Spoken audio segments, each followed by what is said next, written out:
sometimes the most loving and compassionate thing is to say no. And love doesn't mean to say yes to everything and to take all abuse and all that kind of stuff. That's nothing to do with love. You set the boundary and the other person get pissed off and wants to attack you or whatever, and kind of make you change your mind around it or something like that, then that's one of the first opportunity for you to enforce a boundary, which is if person is treating you in a not acceptable way because you communicated a boundary, then you just leave. You were in self-sacrifice, you were giving your power away, and the other person was taking your energy, your power. That was the dynamic before, and now you want to change that, and now you want to take it back. Hello and welcome back to my podcast, Self-Discovery Simplified, where we continue with our favorite topic of boundaries and, what are boundaries? Why do you need them? How to set up boundaries? And the last episode, we talked about what are the most common reasons why most people struggle with setting boundaries, especially women, especially people who had previous trauma, what kind of underlying issues can prevent us from advocating for ourselves and to say that very magical word no when we mean that, right? So today I want to talk to you about the also very important thing that is an obstacle, or one of the obstacles that holds people back is the fact that boundary setting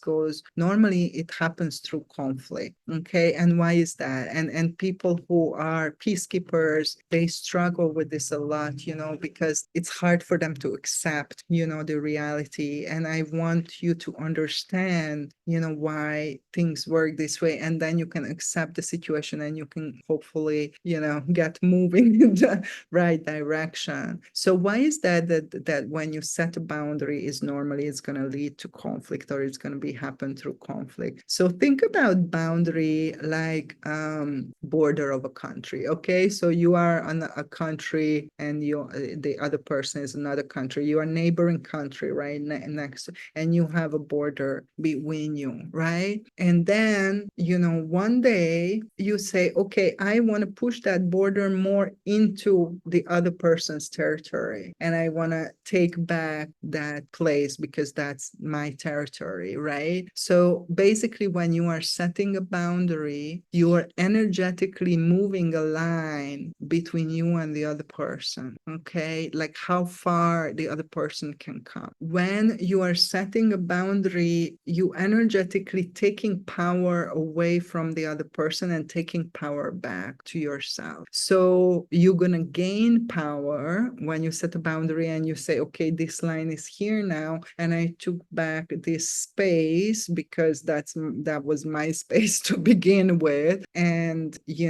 I took back power, but the other person lost space, they lost power, they lost energy, right? That doesn't matter that energy was not theirs to begin with, that they were taking from you. That's irrelevant, from this perspective that, they are used to having that energy, that power, that space, that whatever that is, that behavior, yelling. That was, one of the examples that we had the other day. Like they used to yelling and it's fine with them. Yeah. And they don't want to change that, right? And they don't want to be told not to yell, because they feel justified in their yelling or whatever. So the first thing to understand is that this is an energetic thing. When you set a boundary, where a boundary should have been to begin with, but it wasn't. Okay, so it was like a dysfunctional situation to begin with, and now you are restoring kind of a healthy balance, so to say.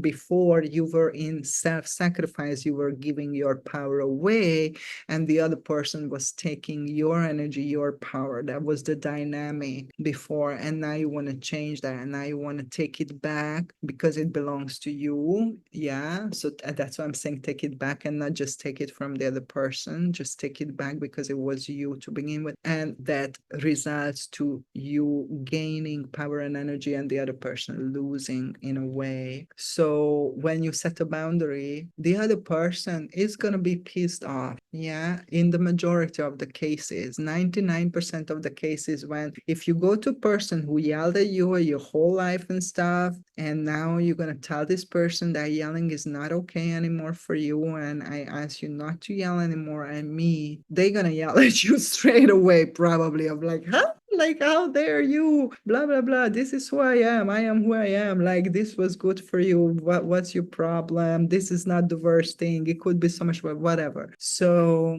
they're gonna be upset because you are taking something from them, that they got used to, and it was comfy for them. It was comfy to do that. It was comfy to use you in a certain way, to take advantage of you in a certain way, to treat you in a certain way. And they got used to that, and you never said anything. So they thought it was okay. And now you're saying something, and now it's not okay. And how dare you? And they are pissed off, and they probably will attack you for it, because they don't want to lose energy and power. They don't want to lose comfort. They don't want that, they want it back. They want it back, the status quo, because that is serving them and not you. So that is the main reason why most cases when you set a boundary, it's going to go through conflict. Yeah. So what happens when this happens, that you set the boundary and the other person get pissed off and wants to attack you or whatever, and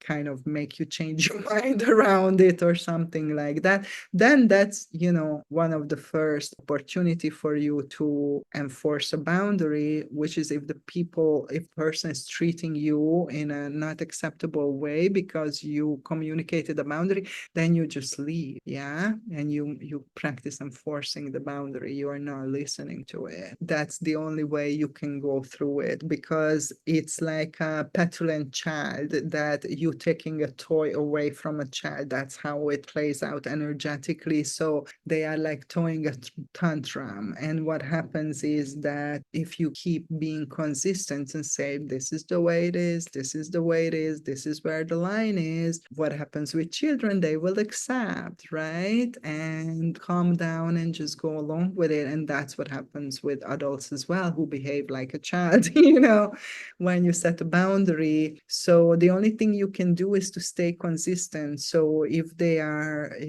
attacking you, leave. Just keep the boundary, saying that we can continue with this conversation if you are calm, and we can communicate in a non-violent way, so on and so forth. And keep enforcing that boundary, and keep staying true to your word and doing what you said you will do. And in most of the cases, people will accept. So when they see that with the tantrum, with this, with that, they try different strategies to make you to change your mind and go backwards and give up your desire to set that boundary, then they will accept it, and there will be a new status quo and a new setup, and that it will be okay. The relationship will be okay. That's most of the cases. If there is love and if there is good things, between the people, then you can work it out this way. And some of the cases when there's a lot of toxicity and dysfunction, then when you try to set a boundary, and it will create conflict, and eventually it will create rupture and the end of the relationship. But that's also like something necessary, and it's not necessarily a bad thing to let go of a toxic relationship. That's something that you need to face if you are working on this issue. If you're working on your boundaries, you need to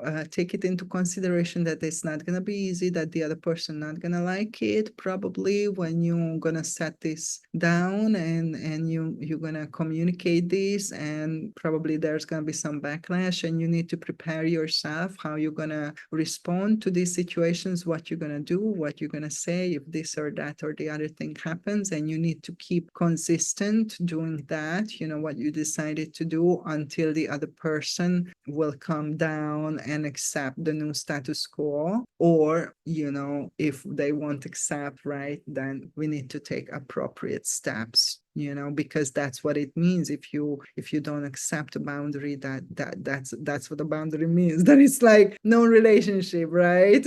So, and that's really difficult to do. But sometimes you need to do it with the people even who you love. I always say to my clients that sometimes the most loving and compassionate thing is to say no. And love doesn't mean to say yes to everything and to take all abuse and all that kind of stuff. That's nothing to do with love. So yes, there is a possibility of losing the relationship or the other person if they are absolutely refusing to respect the boundary that is essential for you in order to feel safe and secure in yourself and in the relationship. So this is it. And so it's not an easy task, okay? This setting boundary thing, it's quite challenging. And especially for women, we have to talk about this a lot in practice. And I would love to hear about your experience. If you have any good insights that you want to share with us, because we always learn from each other. And I want this to be a platform of learning and sharing and helping and supporting each other on this quest of self-discovery and taking your power back. I want you to understand that this is so important. This boundary situation is so important because whatever you want to create in your life, you can't do it if you don't have enough power, enough energy to make that happen. And if you don't have boundaries, if you don't have containment, your energy is going away, is leaking away everywhere. And also you are attracting these takers and these predators that we talk about in the other episode who will drain you, and suck you dry, so to say. And you will get sick and miserable and depressed and unhappy and all that. And it's not worth it. And it's not easy to go through this process and to really make this happen, but you can totally do it. Anybody can do it. Anybody has the ability to do this. And that's one of the reasons I'm doing this podcast, to help you in this process. But it's so worth it. Because as soon as you can establish those boundaries, you will feel your confidence and your power and your love and respect, self-love and self-respect. And yeah, and that's something I want to close with. This boundary topic for now is that having boundaries is a form of self-love and self-respect, okay? And love and respect starts with yourself. And if you can love and respect yourself, then you will automatically love and respect another person. And this is just like naturally like this. So, and loving and respecting yourself means that it's not okay people treating me this way, okay? That means I respect and love myself more than allow myself to be treated in some horrible way by another person. If I allow that, that is self-sacrifice. That is the opposite of self-love, okay? So we don't want to go there. You want to go towards love, loving yourself, embracing yourself, taking good care of yourself, providing safety and container for yourself. And if you do all those things for yourself, to yourself, then automatically this is how you will relate to other people. And this is how you will approach other people. This will be the standard that you have, for you and for others as well. So it's like extremely, extremely important. It's not selfish. It's not, a bad thing. It's not gonna hurt other people. Don't buy into those programs and those limitations, but to understand that the first step towards taking your power back, loving and respecting yourself, is to say no to certain situations that don't feel good to you anymore, okay? And you can totally do that. So if you have any inspirational story or example that you want to share, I would love to hear that, because we are always talking about, the challenges and the difficulties and all that. And I like, the success stories. And if you have one of that, please share with us and maybe we can talk more about that side as well. So thank you for listening and stay tuned for the next episode. Have a wonderful and magical day.